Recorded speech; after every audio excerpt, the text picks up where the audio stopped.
Kama una matumizi makubwa ya vitu vya sukari, hiki ndicho hutokea mwilini mwako.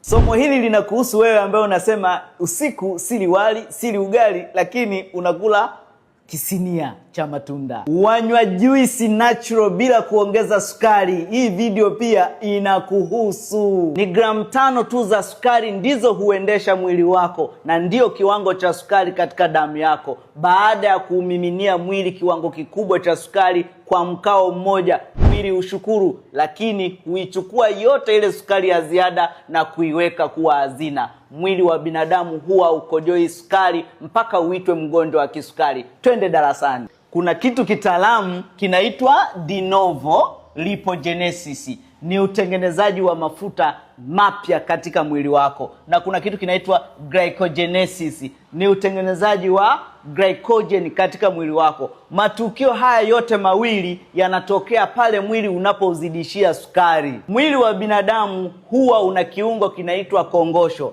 ambacho huchovya homoni inaitwa insulin. Homoni hii ndiyo huchukua hii sukari ya ziada na kuhifadhi katika mfumo wa akiba. Sukari ya ziada huhifadhiwa katika mfumo wa akiba katika mifumo miwili. Mfumo wa kwanza ni glycogen. Ni 5% tu ya sukari ya ziada huhifadhiwa katika mfumo wa glycogen, na 95% ya sukari ya ziada huhifadhiwa katika mfumo wa mafuta.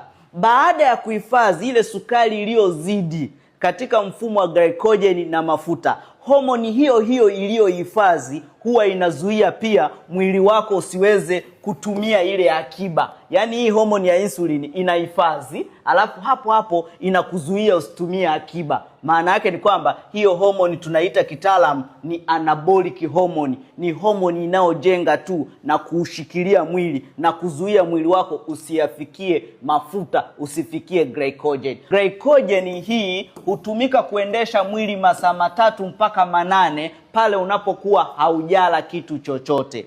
Na hii glycogen hubadilishwa kuwa nishati ya mwili. Hivyo basi, ili uweze kufikia akiba ya sukari ya ziada katika mfumo wa mafuta, lazima ukae zaidi ya masaa 12 bila kula kitu chochote. Ndipo unaanza kuchoma ile akiba ya sukari iliyohifadhiwa katika mfumo wa mafuta. Ni kazi sana kwenda kuchukua pesa benki kuliko kwenye pochi. Glycogen ni sawa na hela ya kwenye pochi, alafu mafuta yaliyohifadhiwa ni sawa na hela iliyoko benki. Idadi kubwa ya milo, breakfast, lunch na dinner, na tafuna katikati zinazoitwa snacks, huzuia mwili wako kufikia sukari ya ziada iliyohifadhiwa katika mfumo wa mafuta. Kwa sababu kila unapokula, homoni ya insulin hupanda. Homoni hii ndiyo inayoenda kushikilia mwili na kuzuia wewe usiyafikie yale mafuta. Kuwa na kiasi na sukari, kwa sababu sukari katika macho ni upofu. Sukari katika moyo ni maradhi ya shambulio la moyo na shinikizo la juu la damu.